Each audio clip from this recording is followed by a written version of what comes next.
Thomas puffed toward Marin Station. He had a wonderful surprise.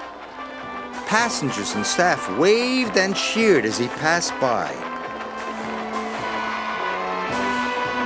The band played on, and Thomas blew his whistle in time with the trumpet. Thomas felt very special. Pulling the circus was lots of fun. Thomas stopped by a bridge. Percy was waiting there too. Children waved to Thomas and the circus. Thomas blew his whistle. Percy wanted to join in.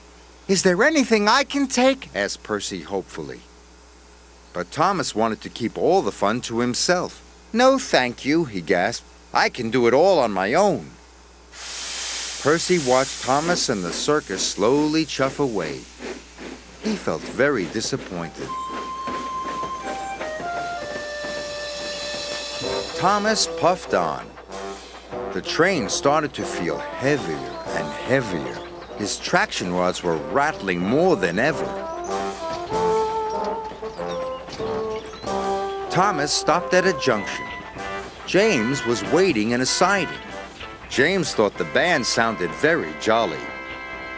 "If you want to uncouple some freight cars," he said hopefully, "I could take them for you." "No, thank you," gasped Thomas. "I can do it all on my own." He didn't want to miss out on any of the fun.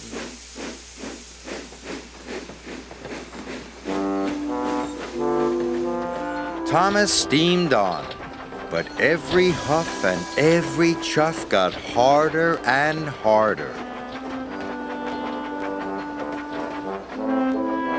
Thomas passed through the next station, but he was almost out of puff.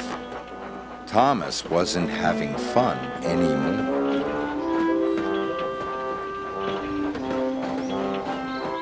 Then there was trouble. With a horrible creak and a terrible crack, Thomas's traction rods broke. Thomas stopped with a jolt. Suddenly, it was very quiet. Thomas felt very sad. Thomas's driver telephoned for help. Even the performers practicing in the field didn't make Thomas feel better. Thomas wished he had shared the heavy load. Soon, Percy and James arrived. James brought new traction rods, and Percy brought hay for the horses. But Thomas still felt miserable. "I wish I'd shared the work with you," he said sadly. "Don't worry," puffed Percy. "We can all have fun now," said James cheerfully. And he was right. While Thomas's traction rods were replaced, they all enjoyed watching the circus performers practice.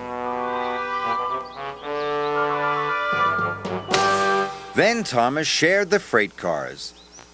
Percy took the horses. James took the performers. Then the band started playing. "This is fun," puffed Thomas. All three engines blew their whistles, and the long and jolly train set off. Later, the friends watched as the big tent was put up. "Thank you for helping me," puffed Thomas. "Sharing your work makes things much easier. But sharing the fun is the best fun of all." And everyone agreed.